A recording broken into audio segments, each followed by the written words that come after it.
إلى حضرة النبي صلى الله عليه وسلم.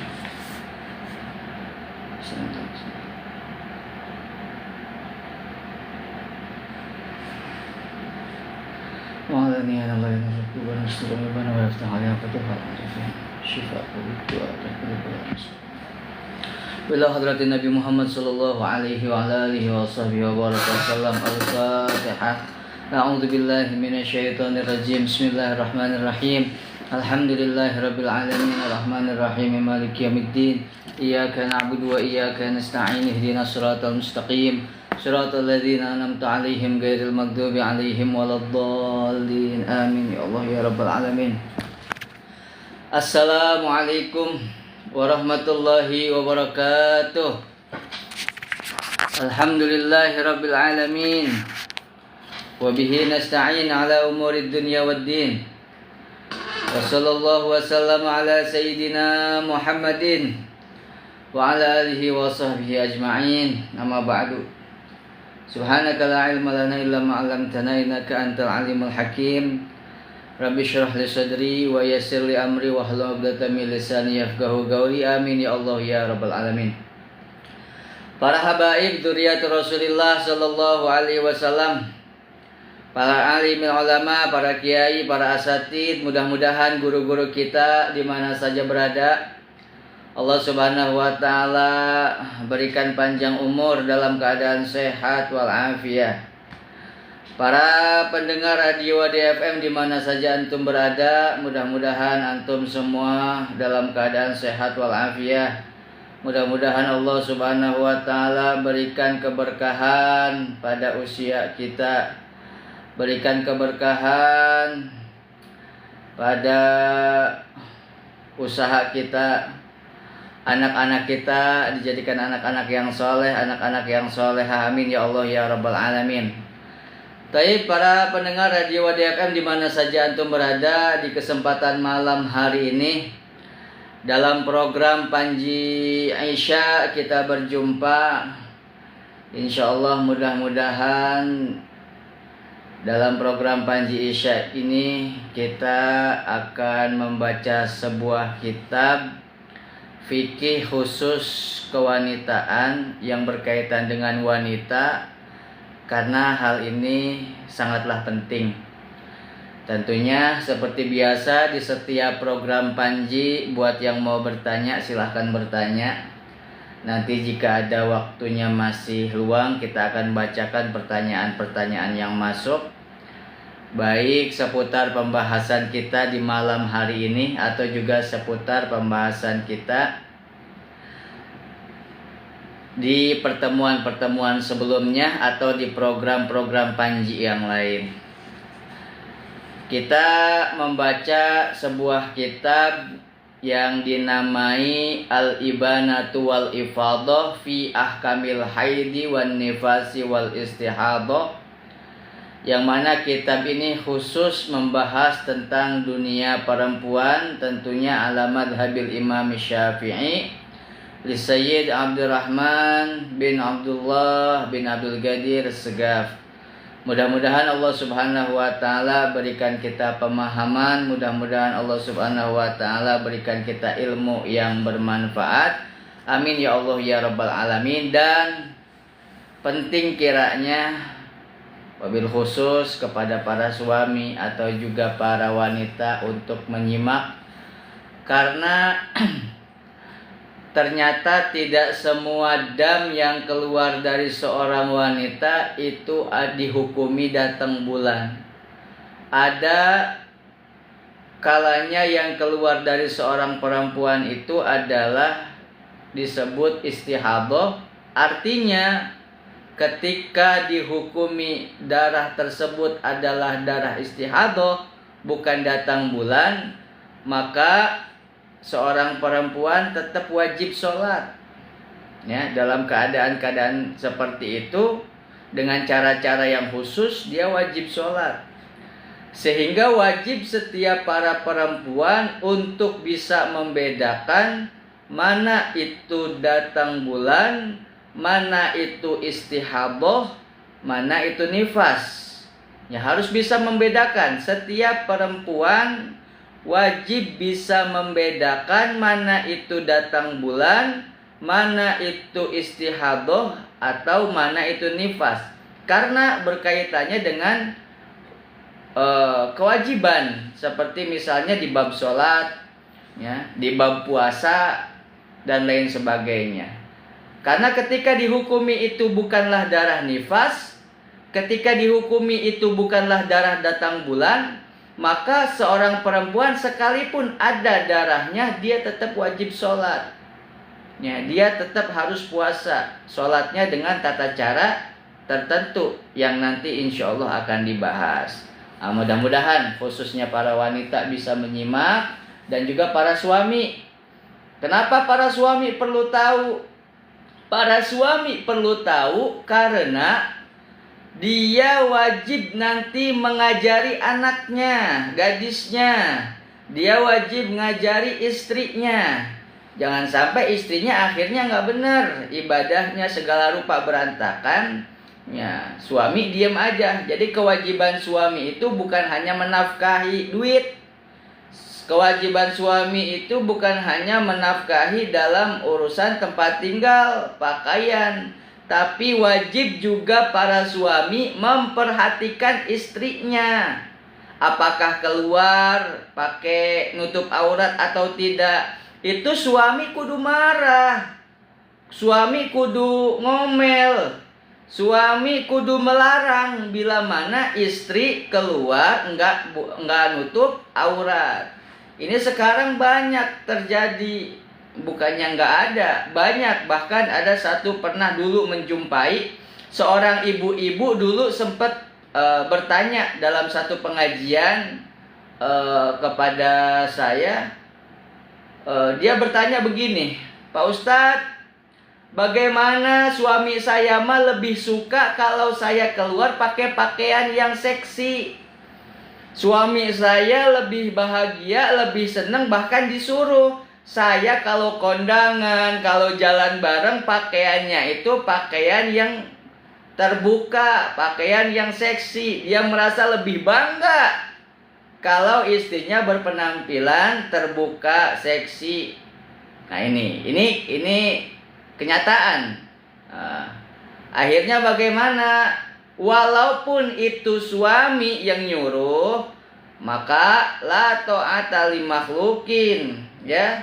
Tidak boleh taat kepada makhluk selama ketaatan itu bentuk kemaksiatan kepada Allah Subhanahu wa taala. Ibu, orang tua wajib ditaati. Ya, perintahnya harus didengar.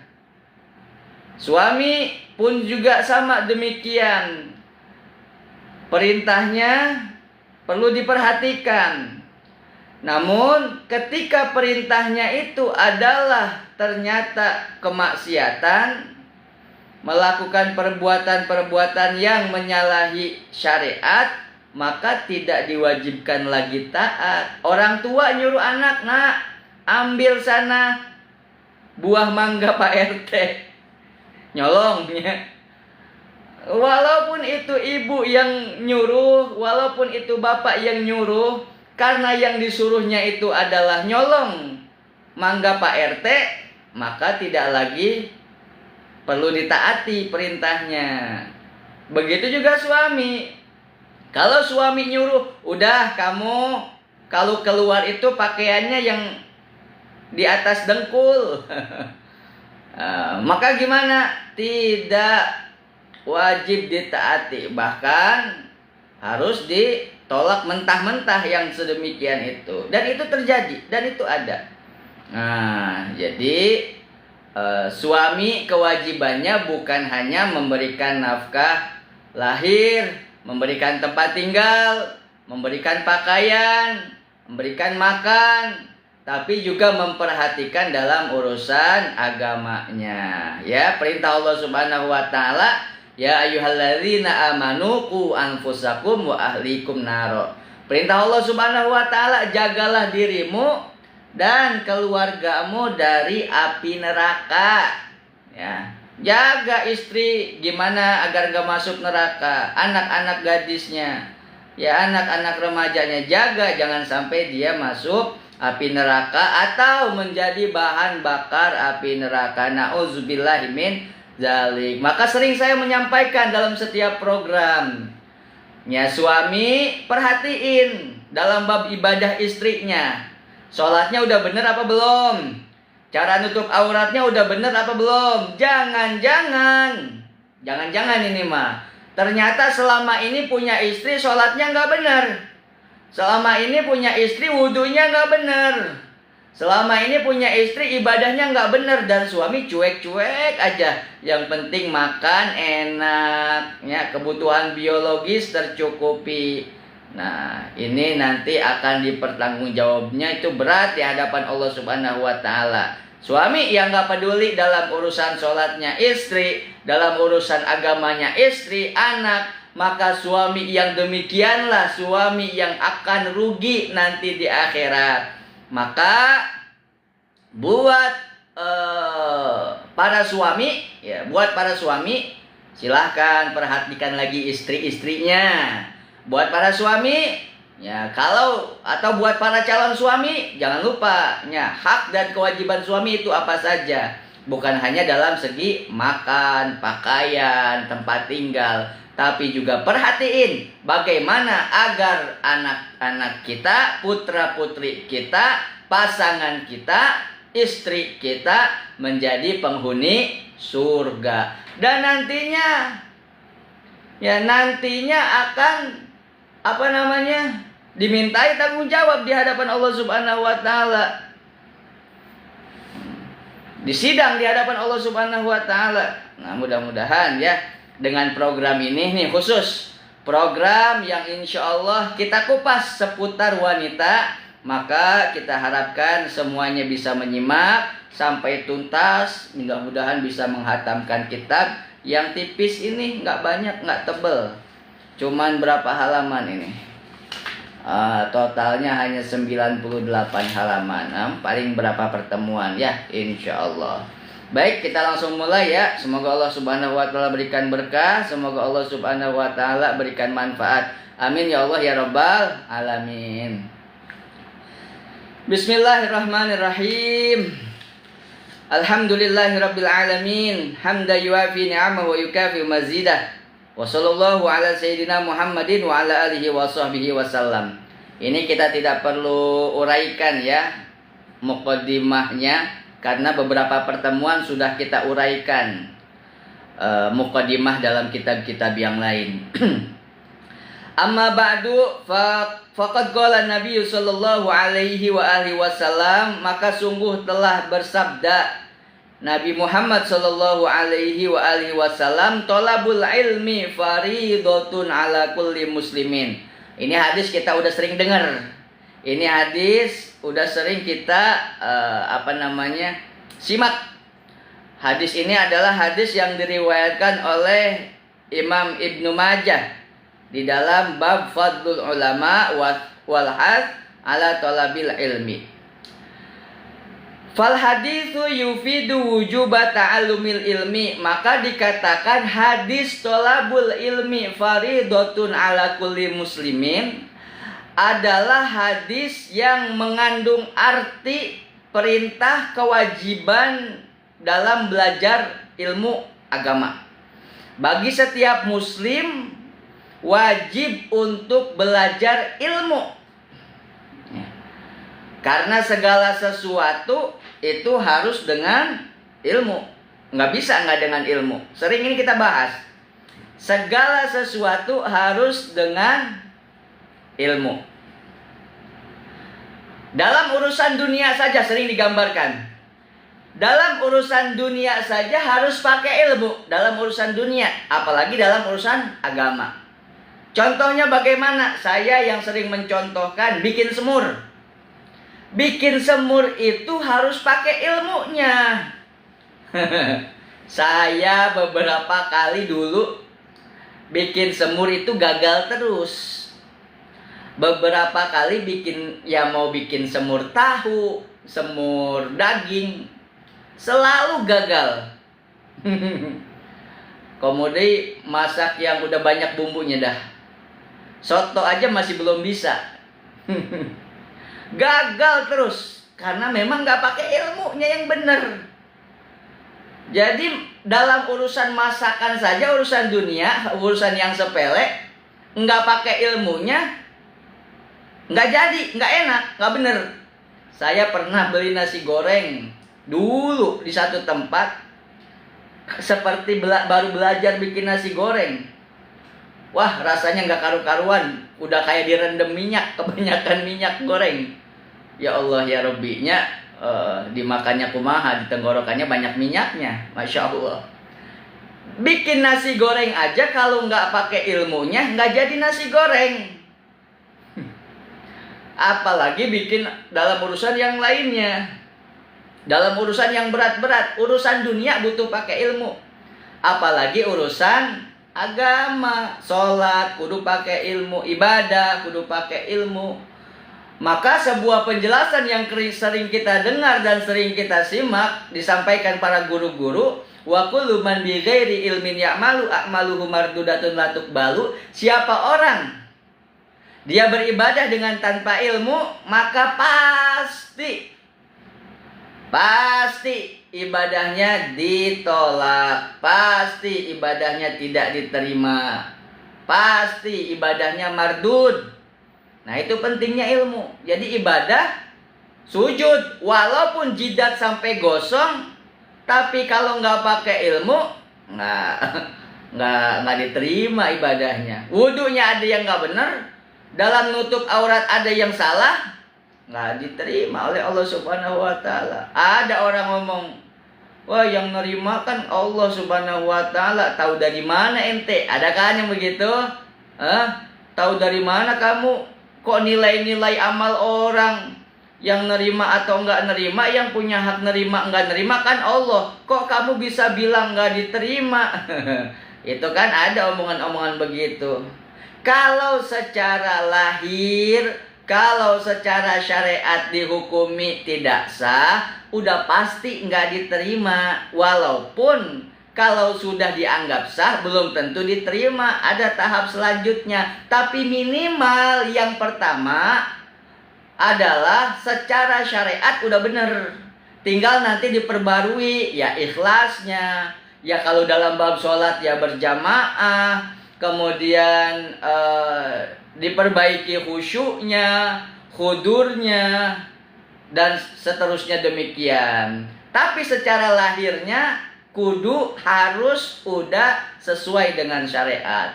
Ya kalau misalnya cara ngebasuh muka ternyata bagian cambang nggak kena air, nggak sah berarti wudunya.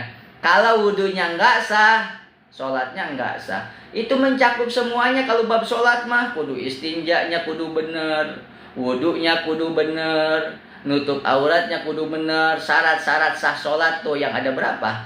8 apa berapa syarat sah sholat? Itu kudu bener. Ketika ada satu aja cacat daripada syarat sah sholat, maka sudah bisa dipastikan sholatnya tidak diterima, tidak sah, pasti tertolak. Nauzubillahi min dzalik. Nah, itulah pentingnya tolak. Nah, ini pentingnya juga para suami. Perhatiin sesekali mah wudunya anak-anak kita udah pada bener apa belum, apalagi yang udah punya anak balik. Anaknya udah pada balik. Anaknya udah beranjak remaja, udah tingkat masuk ke SMP. Kadang-kadang udah masuk SMP udah susah ngaji itu. Apalagi udah masuk SMA, udah susah ngaji itu. Dilihat sekali-kali anaknya, istrinya, apakah wudunya udah benar? Apakah sholatnya udah benar? Sesekali lihat, sekali aja cukup. Lihat, praktekin pas lagi wudu. Lihatin istrinya udah sholat pas lagi wudu, bener apa enggak? Istrinya pas lagi sholat, lihatin udah bener apa belum? Jangan-jangan masih ada cacat di dalam wudunya, atau masih ada cacat di dalam sholatnya. Akhirnya sholatnya nggak sah, wudunya nggak sah, sholatnya nggak diterima lantaran ada cacat di dalam hukum tersebut.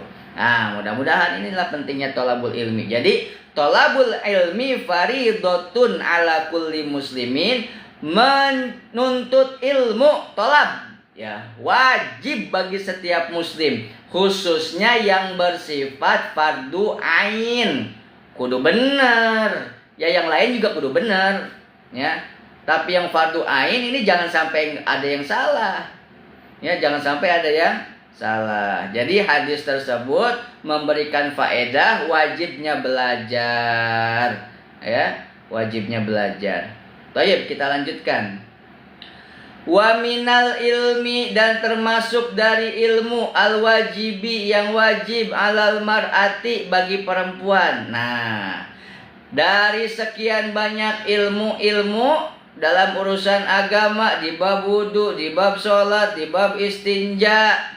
Wa minal ilmi al-wajibi alal mar'ah, dan termasuk ilmu yang wajib diketahui, dimiliki oleh setiap perempuan, anta ta'allama ma tahtaju ilaihi min ahkamil haidi wan nifasi wal istihadoti. Maka seorang perempuan wajib dia belajar sesuatu yang dia butuhkan tentang pengetahuan ilmu yang berkaitan dengan hukum haid, hukum nifas, dan hukum istihadah, agar perempuan tersebut bisa membedakan mana itu darah nifas berapa lama, mana itu darah haid berapa lama, bagaimana ketentuannya, dan mana itu istihadah. Haid dan nifas, maka di situ nanti ada ketentuannya, berarti tidak sholat pada saat itu, tidak puasa pada saat itu, ya. Tapi kalau istihadah, sekalipun pada saat itu ada darah, tapi kalau tidak dihukumi haid dan nifas, maka tetap wajib untuk sholat dengan tata caranya. Nanti wajib dia tetap berpuasa. Nah, jadi kudu bisa ngebedain. Berapa banyak para wanita tidak bisa ngebedain. Akhirnya apa yang terjadi? Ternyata yang dia alami bukan datang bulan, tapi istihadah. Akhirnya berapa banyak sholat dia tinggalkan. Akhirnya pas bulan Ramadan dia tidak berpuasa. Padahal itu bukan datang bulan, melainkan sebuah penyakit saja, atau yang disebut istihadah. Nah, penting kan jadinya.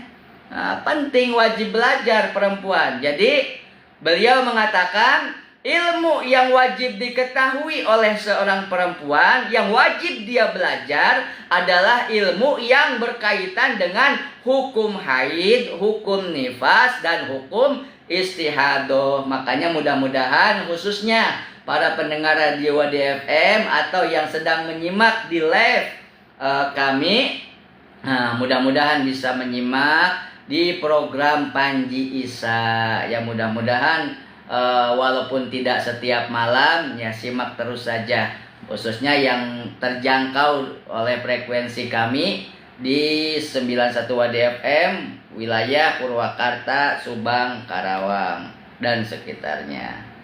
Baik, kita lanjutkan. Jadi wajib tuh belajar perempuan, ya wajib belajar.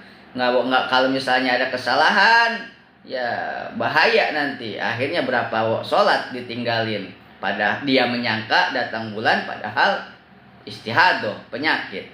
Oke. Fa in kana zaujuha aliman, kalau ternyata suaminya si perempuan tersebut alim, ya, ditakdir punya suami ngerti. Ditakdir punya suami paham urusan ini. Ketemunya jodohnya alhamdulillah misalnya santri gitu. Ketemunya jodohnya ustadz, ya alhamdulillah. Dia nggak ngerti, ketemu sama yang ngerti jodohnya, alhamdulillah. Nah ini, fa in kana zaujuha aliman, kalau ternyata si suaminya dia ditakdirkan punya suami ngerti, lazimahu ta'limuha, maka engkau suami yang ngerti kasih tahu istrinya. Jadi suami, jadi dalam bab kewanitaan ini nggak harus suami, nggak harus istri yang ngaji. Ya, santri semuanya banyak yang ngaji. Kita juga beberapa kali nih ngahatamin kitab bab begini. Jadi Ketika ditakdir punya pasangan nggak ngerti, wajib ngasih tahu. Ya, wajib ngasih tahu istrinya. Punya anak gadis, ya ajarin anak gadisnya. Gitu. Wa illa, tapi kalau kamu wahai para wanita, ternyata ditakdir suaminya juga nggak ngerti, suaminya juga nggak paham bab ini, bab dunia kewanitaan nggak paham, maka bagaimana? Falahal khuruj li su'alil ulama, maka seorang perempuan ya keluar nanya, hadir pengajian, tanya ke yang ngerti, ke ustazah, ya ke ustaz, ya.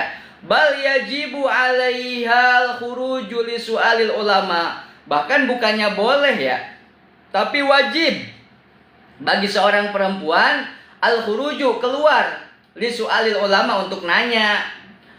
Pernah ada dulu yang datang ke studio Wadi FM dua ibu-ibu atau 3 ibu-ibu. Bagus itu nanya, Pak Ustadz, saya ini udah keluar datang bulan, udah keluar darah selama 1 bulan. Ini gimana sholatnya Pak Ustadz? Ini bagus nih. Jadi nanya, Pak Ustadz, saya udah 1 bulan keluar datang darah. Ini udah nggak sholat selama 1 bulan. Itu salah sebetulnya ya, karena nggak tahu ya. Tapi kalau udah bagus nanya dia, karena rumongso nggak tahu datang. Tanya, gimana Pak Ustadz? Nah, maka di situ dihukumi, nanti ada babnya. Ada penjelasannya panjang ini kalau diuraikan. Kalau ada contoh kejadian begini. Nanti ada perbedaan seorang perempuan mubtadaah sama muqtadah. Mubtadaah itu apa? Perempuan yang pertama kali datang bulan. Muqtadah itu adalah perempuan yang sudah pernah datang bulan. Itu beda hukumnya nanti. Ketika seorang perempuan yang baru pertama datang bulan, sekalinya datang 1 bulan, dia keluar terus 1 bulan. Ini bagaimana? Berapa hari dia datang bulannya? Dia jadi udah 1 bulan tidak sholat, itu keliru ya. Maka ketika dalam contoh seperti ini, jika dia adalah seorang perempuan yang baru pertama kali datang bulan, sekalinya keluar langsung 1 bulan, maka yang dihukumi datang bulan hanya 1 hari 1 malam saja. Cuman sehari semalam. Berarti dia nggak sholat tuh 30 hari. Ketika tidak sholat 30 hari, maka apa yang terjadi? Dia harus mengqadha sholat selama 29 hari. Masya Allah. 29 hari dia qadha sholatnya. Berat apa enggak? Harus qadha sholat 29 hari. Kan berat. Harusnya bagaimana? Harusnya ketika sudah melebihi 15 hari, kok tidak berhenti-berhenti, udah langsung mandi, kemudian sholat. Terus berapa datang bulannya? Tetap 1 hari doang. Tapi qadha sholatnya nggak banyak. Jadi kalau udah 15 hari masih terus nggak berhenti-berhenti, maka dihukumi datang bulannya cuma 1 hari, 14 hari dia qadha sholat. Ya, 14 hari dia qadha sholat. Ya, ini bagi perempuan yang baru pertama kali datang bulan. Beda halnya kalau orang yang udah pernah, itu beda lagi hukumnya. Makanya agak ruwet ini. Kudu serius, kudu disimak benar-benar. Kudu penting tahu ya. Kita laki-laki juga alhamdulillah mengerti dan tahu ya. Ya perempuan yang mengalami langsung wajib tahu. Jangan sampai acuh tak acuh ya. Jangan sampai nggak peduli ya. Jangan sampai nggak mengerti. Wajib tahu karena ya kalian yang mengalami. Ya, suami kalau misalnya yang sedang menyimak ini ada laki-laki, kalau misalnya calon suami ya wajib tahu, nanti wajib ngasih tahu istrinya. Atau kalau yang sedang menyimak suami ya nanti kalau istrinya dikasih tahu kalau nggak nyimak. Ya, wajib. Atau suruh dengerin aja lah Panji Isa ya. Suruh dengerin Panji Isa, disimak. Kalau misalnya penjelasannya tidak bingung ya, membingungkan, nanya aja ya. Nanya aja langsung ke layanan interaktif tanya jawab. Jadi sekali lagi, Wajib kita tolabul ilmi, dalam urusan ibadah harus pakai ilmu. Termasuk ilmu yang wajib diketahui oleh seorang perempuan adalah hal yang berkaitan dengan haid, nifas, dan istihadah. Kalau punya suami bisa ngerti, ya belajar sama istri suaminya. Tapi kalau suaminya nggak bisa, ya udah keluar, nanya, ya belajar. Nah kalau sekarang mah ya udah simak, simak dari rumah ya. Kalau misalnya sekarang keluar nggak bisa kan, mendingan simak ya simak. Di live-nya sekarang simak, di radionya sekarang simak, ya gedein volumenya biar tidak salah dengar. Wayah rumu dan haram ala zauji bagi suami an yang na'aha ngelarangnya. Ada suami nggak tahu, udah akhirnya si istri ini mau belajar, ini ada pembahasan di ustazah di majelis taklim khusus bab ini.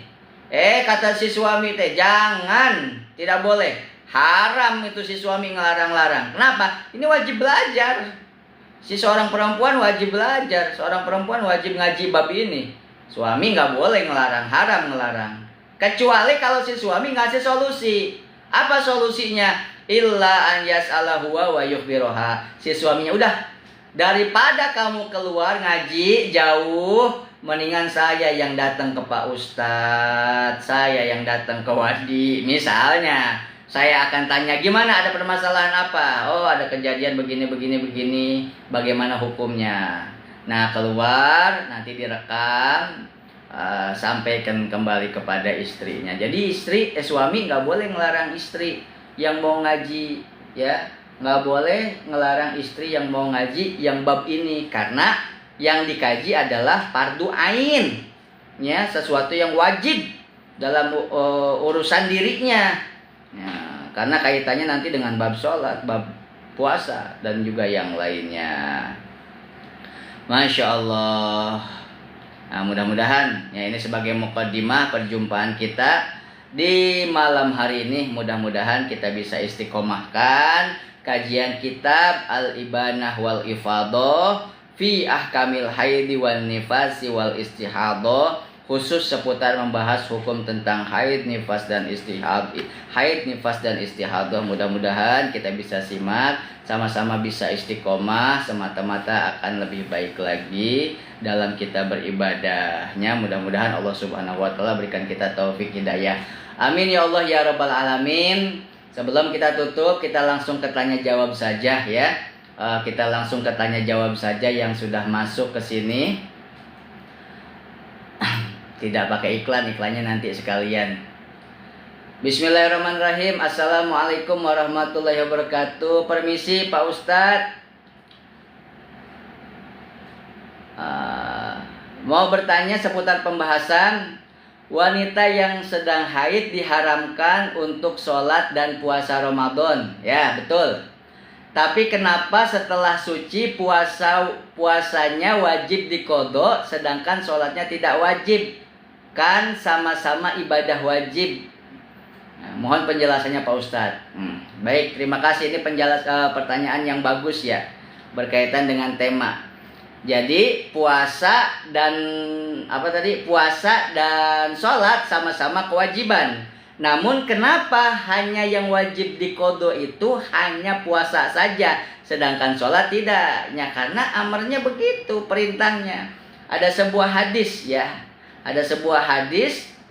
bahwasanya kunna nu'maru biqodho'is shaum wala nu'maru biqodho'is shalah. Jadi ada sebuah hadis dalam khusus bab perempuan ini di kami, dalam riwayat Sayyidah Aisyah ya, bahwasanya kami diperintah hanya mengqodho puasa saja dan tidak diperintah untuk mengqodho sholat.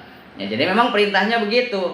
Jadi kalau misalnya perempuan datang bulan, kalau pas di bulan Ramadan, maka qodhonya puasa ya, puasa saja, sholat tidak ya. Kalau pas bukan di bulan Ramadan, ya berarti dia tidak punya kewajiban mengqodho apa-apa. Jadi yang hanya wajib diqodho itu puasa saja, ya, puasa saja. Mudah-mudahan cukup jelas ya, perintahnya demikian. Thayyib. Kemudian satu pertanyaan lagi. Assalamualaikum Pak Ustadz,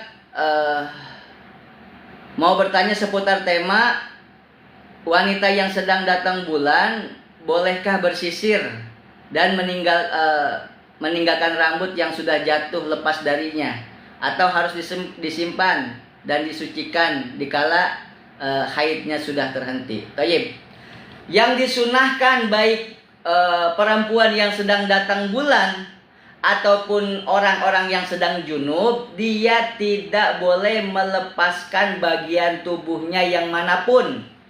Kuku wayahna, laki-laki yang sedang junub sama. Laki-laki yang sedang junub, perempuan yang sedang berhadas besar, entah karena junub juga atau karena sedang datang bulan atau sedang nifas, maka jangan memotong kuku terlebih dahulu. Jangan potong rambut terlebih dahulu, ya. Nanti lakukannya ketika setelah sucinya, itu yang disunahkan. Baik, mudah-mudahan cukup jelas. Jadi buat yang sedang datang bulan, buat yang sedang junub, jangan dulu potong-potong bagian dari anggota badan kita. Mandi dulu, nanti tunggu suci, mandi. Nah setelah itu baru mau potong rambut silahkan, potong kuku silahkan, dan seterusnya, ya. Mudah-mudahan cukup jelas. Itu pertanyaan yang masuk yang bisa kita bacakan di kesempatan malam hari ini. Terakhir kita tutup sama-sama dengan membaca doa. Mudah-mudahan baca surat Al-Fatihah. Mudah-mudahan Allah Subhanahu wa taala berikan kita panjang umur dalam keadaan sehat walafiat. Mudah-mudahan Allah Subhanahu wa taala mengampuni dosa-dosa kita. Mudah-mudahan Allah Subhanahu wa taala mengijabah segala hajat-hajat kita, urusan dunia, urusan akhirat. Allah Subhanahu wa taala lancarkan segala sesuatunya. Yang sedang sakit, mudah-mudahan Allah angkat penyakitnya, Allah ganti dengan kesembuhan, dan mudah-mudahan Allah Subhanahu wa taala bahagiakan hidup kita dunia hingga akhirat. Amin ya Allah ya rabbal alamin. Ala hadhihi niyat wa likulli niyah shalihah ila hadratin Nabi Muhammad sallallahu alaihi wa ala alihi wa sahbihi wa barak wa sallam. Sirril Fatihah. A'udzu billahi minasyaitonir rajim. Bismillahirrahmanirrahim. Alhamdulillahirabbil alamin arrahmanir rahim maliki yaumiddin. Iyyaka na'budu wa iyyaka nasta'in. Ihdinas siratal mustaqim. Shiratal ladzina an'amta 'alaihim ghairil maghdubi 'alaihim waladdallin. Amin. Allahumma bihaqqil Fatihah wa sirril Fatihah wa karamatil Fatihah wa nuril Fatihah wa biman unzilat 'alaihil Fatihah. Allahumma harusna bi'aini kalatilatana wa knufna bikana fi kalatil yuram birahmatika ya arhamar rahimin. Sallallahu alaihi wasallam Muhammad wa ala alihi wa barik wasallam. Subhana rabbika rabbil izzati amma yasifun wa salamun alal mursalin walhamdulillahi rabbil alamin. Walafu minkum. Wassalamu alaikum warahmatullahi wabarakatuh.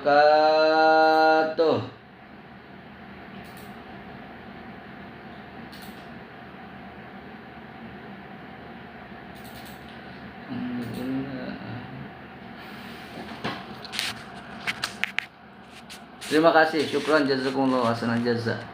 Khair, salam silaturahmi buat semuanya.